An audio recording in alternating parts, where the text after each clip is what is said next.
Good morning, class 5. Now we can start our activity 2 on page number 207. पहले हमने जो previous exercise की थी वो पेरीमीटर के रिगार्डिंग थी. अब ये जो सेकेंड एक्सरसाइज है ये सारी किसके रिगार्डिंग है? एरिया के रिगार्डिंग है. ठीक है, इसमें आपको एरिया के सारे फॉर्मूले आने चाहिए. Area of square, area of rectangle, सब कुछ. अगर लेंथ ना गिवन हो तो उसका क्या फॉर्मूला होता है, अगर ब्रेथ ना गिवन हो तो उसका क्या फॉर्मूला होता है. ठीक है, हम एरिया हमेशा 2 डिमेंशनल शेप्स हैं उसका फाइंड आउट कर सकते हैं. ठीक है, कैसे करते हैं? अब अगर आपको 2D डिमेंशन शेप्स बताएं तो ये है स्क्वायर, रेक्टेंगल होता है, सर्कल होता है, ये होती हैं 2 डिमेंशनल शेप्स. अब जैसे अगर हम एक एक बॉक्स काउंट करेंगे 1 2 3, कितने हैं? 3 इधर है, 1 2 3, 3 इधर है. एरिया होता है, एरिया फाइंड आउट करना होता है जो अंदर जो स्पेस है. ये आपको अंदर की स्पेस का उन्होंने बताया हुआ है, जो भी सेंटीमीटर में बताया हुआ है. जैसे अब देखो बॉक्सेस गिनते हैं 1 2 3, कितने हैं इधर? इधर लिख लो. चलो उन्होंने इधर के इधर लिख दिए हैं. कितने हैं? 1 2 3. यहाँ पे क्या लिख दिया? 3 सेंटीमीटर. अब इधर वाले बॉक्स गिन लो 1 2 3 3. अब क्या है, आपने इसका एरिया फाइंड आउट करना है कि टोटल बीच में कितना है. आपने 3 को 3 के साथ मल्टीप्लाई कर दोगे तो कितना आ जाएगा? दोनों साइड्स को आपस में मल्टीप्लाई कर दो, कितना आ जाएगा? 9. अब बॉक्सेस काउंट करो 1 2 3 4 5 6 7 8 9. मीन्स कितना एरिया हुआ? 9 सेंटीमीटर स्क्वायर. क्लियर? अब इसका सेंटीमीटर स्क्वायर कैसे आता है मैं वो भी बताऊंगी. ठीक है, अब पहले आपको ये पता होना चाहिए कि एरिया हम काउंट कैसे करते हैं. अगर आप एक एक प्लस करोगे तो वो नहीं चलेगा, सीधा आपने मल्टीप्लाई करना होता है. इसके फॉर्मूलेज होते हैं. कैसे? देखिए, सबसे पहले है ये आपकी activity 2, page number 202. Date and day डालोगे. सबसे पहले है आप date and day. Area of square का फॉर्मूला होता है साइड मल्टीप्लाई साइड. पेरीमीटर का क्या होता था? साइड प्लस साइड होता था. ठीक है, अब इधर क्या है? Area of rectangle. Area of rectangle का फॉर्मूला क्या होता है? सॉरी, पेरीमीटर ऑफ स्क्वायर का फॉर्मूला होता था 4 मल्टीप्लाई साइड्स, क्योंकि साइड्स कितनी होती थी? 4, तो हम उसको साइड के साथ मल्टीप्लाई कर देते थे. अब एरिया ऑफ रेक्टेंगल का फॉर्मूला क्या है? Length multiply breath. और उधर पेरीमीटर ऑफ रेक्टेंगल का फॉर्मूला क्या होता था? 2 multiply length plus breadth. Clear? वहाँ पे पेरीमीटर की बात होती थी और यहाँ पे अंदर वाले इनर एरिया की बात होती है. ठीक है, एरिया ऑफ स्क्वायर का फॉर्मूला है साइड को साइड के साथ मल्टीप्लाई कर दें. एरिया ऑफ रेक्टेंगल का फॉर्मूला है लेंथ को ब्रेथ के साथ मल्टीप्लाई कर दें. अगर सपोज कर लो लेंथ आपके पास ना हो, एरिया और ब्रेथ हो, तो आपने एरिया को ब्रेथ के साथ डिवाइड कर देना है. अगर आपको ब्रेथ गिवन ना हो, लेंथ गिवन हो, तो आपने एरिया को लेंथ के साथ डिवाइड कर देना.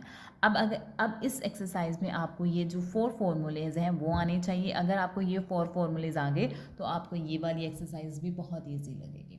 तो अब हम स्टार्ट करते हैं अपनी फर्स्ट सम से. अब आपने शेप्स ड्रॉ करनी है, साइड पे करते जाना. ठीक है, अब आप मुझे देख के बता सकते हो कि कौन सी स्क्वायर है, कौन सी रेक्टेंगल है. This one is a square क्योंकि इसकी दोनों साइड्स क्या हैं? इक्वल. अब इसकी दोनों साइड्स डिफरेंट है, ये लेंथ है, ये ब्रेथ है. ये क्या हो गया? रेक्टेंगल. अब ये क्या है? लेंथ. ये क्या है? ब्रेथ. तो अब ये भी क्या हो गया? रेक्टेंगल. अब इन दोनों की भी साइड्स देखने में ही सभी साइड्स इक्वल लग रही हैं, तो वो क्या है? 3.9 3.9. क्लियर? अब आप क्या करोगे? इसका बी पार्ट प्रैक्टिस करोगे और इधर से इसका भी बी पार्ट प्रैक्टिस करोगे. चलो ऐसा कर लो, सी कर लो, पॉइंट वाला मैं खुद करवा देती हूँ. ठीक है, इसका बी और इसका सी पार्ट आप खुद करोगे. रफ नोटबुक पे प्रैक्टिस कर लेना. अब मैं आपको ए सी एंड डी पार्ट करवा के बता दूँगी कैसे करना है. ये उसके फॉर्मूलेज हैं, area of square and area of rectangle. आज हमें सिर्फ इन दोनों फॉर्मूलेज की ही ज़रूरत पड़ेगी, एरिया ऑफ स्क्वायर की एंड एरिया ऑफ रेक्टेंगल की. सबसे पहले है आपके पास क्वेश्चन नंबर फर्स्ट, आपने एरिया फाइंड आउट करना है. अब आपको ये शेप देख के पता चल रहा है कि ये स्क्वायर है, तो ये दोनों क्या हो जाएंगी? साइड्स. तो आपने लिखना है कि एरिया ऑफ स्क्वायर. यहाँ पे किसका फॉर्मूला लगेगा? Area of square. उसका फॉर्मूला क्या होता है? साइड को साइड के साथ क्या कर देना है? मल्टीप्लाई कर देना है. एक साइड कितनी है? 22.2 सेंटीमीटर को किसके साथ मल्टीप्लाई कर देना है? 2.2 के साथ. इन दोनों को आपस के साथ मल्टीप्लाई करेंगे. आप मल्टीप्लाई रहने देना, ये जस्ट मैंने आपके लिए की थी, रफ में है, आप मत करना. 2 2s are 4, 2 2s are 4. Next second term 2 2s are 4, 2 2s are 4. अब एड अप करेंगे. 4 + 0 is 4, 4 + 4 is 8 and 4 + 4 is 4 same as it is आ गया. कितना आ गया? 484.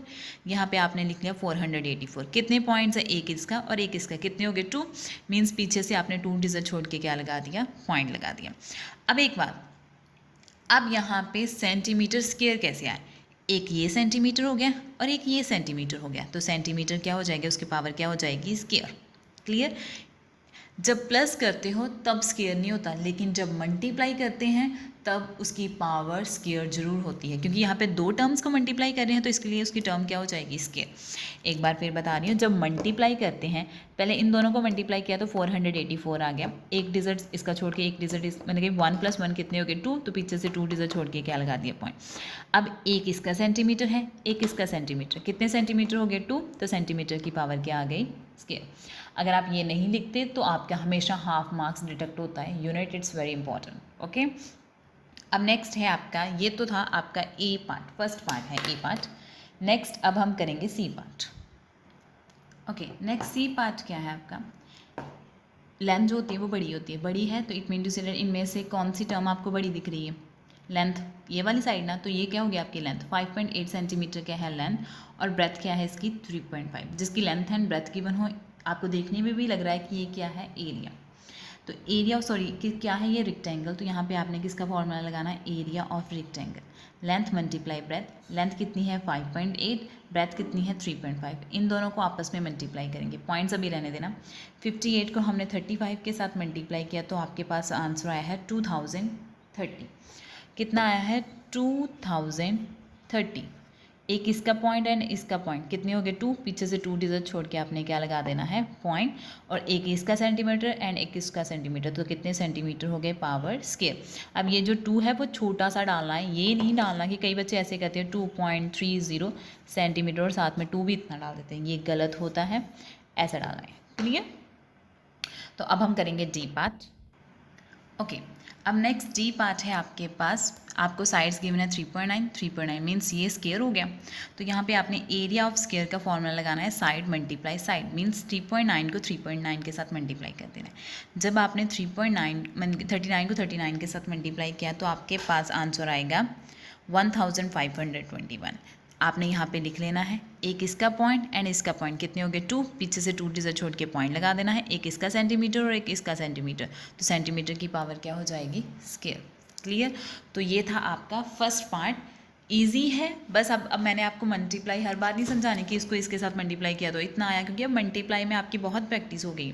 अब मैंने सिंपल बताया कि जब इन दोनों को आपस में मल्टीप्लाई करेंगे तो ये आंसर आएगा, फिर एक इसका पॉइंट और इसका पॉइंट, 2 हो गए तो पीछे से 2 डिजिट छोड़ के क्या लगा देना, पॉइंट, तो साथ में सेंटीमीटर की पावर क्या हो जाएगी, स्क्वायर। ये आपका था first part. Second part same as it is है, जो है ना question number second, find the area of rectangle. इसमें सीधा बताया गया है, इधर तो कुछ नहीं बताया था कि स्क्वायर कौन सा है, रेक्टेंगल कौन सा है, बट इधर बताया है कि ये क्या है, रेक्टेंगल, सिंपल है, लेंथ को ब्रेथ के साथ मल्टीप्लाई कर देना, इधर भी लेंथ को किसके साथ मल्टीप्लाई कर देना है, ब्रेथ के साथ। क्लियर। अभी मैं करके बताती हूँ आपको। ओके, अब क्वेश्चन नंबर 2 है, find the area of rectangle. Length given है, ब्रेथ गिवन है, यहाँ पे फॉर्मूला लगाएंगे एरिया ऑफ रेक्टेंगल का, वो क्या फॉर्मूला होता है, लेंथ मल्टीप्लाई ब्रेथ। 9 को 4.5 सेंटीमीटर के साथ मल्टीप्लाई कर देंगे, 9 को 4.5 के साथ, 45 को 9 के साथ मल्टीप्लाई किया तो आपके पास आंसर है 405। एक ही पॉइंट है तो पीछे से एक डिजिट छोड़ के क्या लगा दोगे, पॉइंट। सेंटीमीटर और सेंटीमीटर कितने होंगे 2, तो यहाँ पे सेंटीमीटर की पावर क्या आ जाएगी, स्क्वायर। क्लियर। ये है आपका ए पार्ट। नेक्स्ट है, this is a B part, point वाला था इसलिए मैंने सोचा खुद ही करवा देती हूँ। लेंथ है, ब्रेथ है, एरिया ऑफ रेक्टेंगल का फॉर्मूला लगाया, वो क्या होता है, लेंथ को मल्टीप्लाई करेंगे ब्रेथ के साथ। लेंथ कितनी है 16.5, ब्रेथ कितनी है 8, 16.5 को हमने 8 के साथ मल्टीप्लाई करना है, मल्टीप्लाई किया तो आपके पास आया 1320, ये आ गया। एक ही पॉइंट है तो पीछे से एक डिजिट छोड़ के क्या लगा देना है, पॉइंट। 1 सेंटीमीटर और 1 सेंटीमीटर कितने हो गए, सेंटीमीटर की पावर स्क्वायर। एक और इसका यूनिट होता है, कई बच्चे ऐसे भी लिख लेते हैं, बट ये मुझे इजी लगता है इसलिए ऐसे लिख लिया, कई ऐसे ही लिख देते हैं, इसको बोलते हैं स्क्वायर और इसको बोलते हैं सेंटीमीटर, ये भी सही होता है। आप चाहते हो तो सेंटीमीटर स्क्वायर लिख दो, आप चाहते हो तो स्क्वायर डॉट डाल के छोटा सा साथ में सेंटीमीटर लिख दो, ठीक है। आज हमने 2 ही किए हैं, एक एरिया ऑफ स्क्वायर किया है एंड एक एरिया ऑफ रेक्टेंगल किया है, बहुत ईजी है। आई होप सो कि आपको अच्छे से आगे होंगे।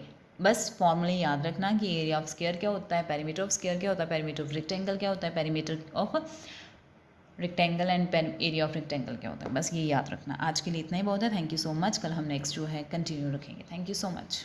Have a nice day.